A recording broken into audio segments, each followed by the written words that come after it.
your perspective on why NFTs?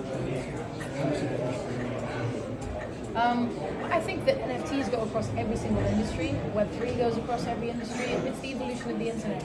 And I think that there's a possibility for that to be very dystopian, but it to also offer opportunity for individuals to kind of create and communities to create and reshape how societies work. And I think that happens anytime we have a big shift in technological advance or technological structures. We have this opportunity to kind of reshape our future in a way. So we're at this little window now where people can get involved, can learn about the tech, can build tech together, and make choices on how we want to approach the future and how we want to build together. And what's cool about the NFT space and crypto space currently, as we know, is there's a huge emphasis on community, on building together, on decentralization.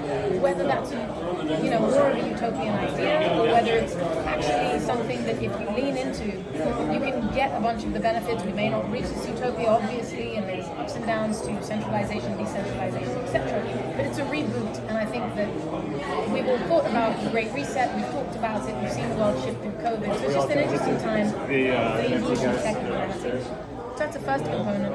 And the second component is that as the world moves towards digital assets, and whether it's songs, art, pink slips for cars, contracts for houses, contracts between people, digital assets were hard to protect at scale.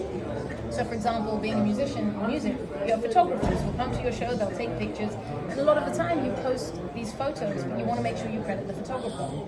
The photographers used to make a living by selling their photos or selling prints. When everything became digital, people could just screenshot it, share it, and the photographers lost the value of their work, struggling to then make a living.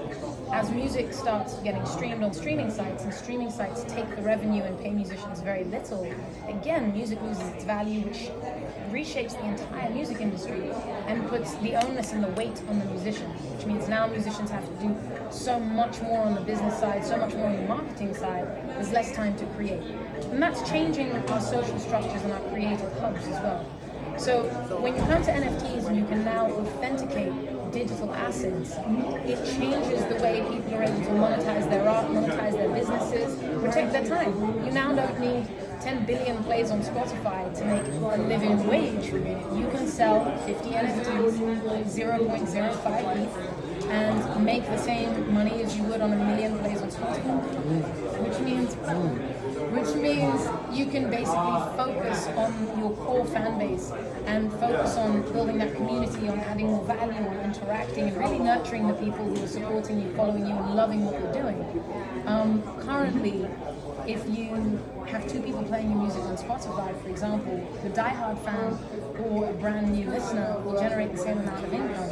But the diehard fan has limited ways to connect with you. We have to wait for a show, and in COVID you don't have that. So NFTs give the fans more things to interact with, more access, more experiences, and gives the musician the ability to monetize in different ways, have more financial freedom, and therefore get their time back. They don't have to be posting so much content to hit 6 billion people to get a million plays just to make $3,000. It's like, let's focus on the core community. And the reward is you get your time back. You get your time to create, you get a bit more financial security, and that's huge for creative communities overall. I love that. You let creators do what they do best.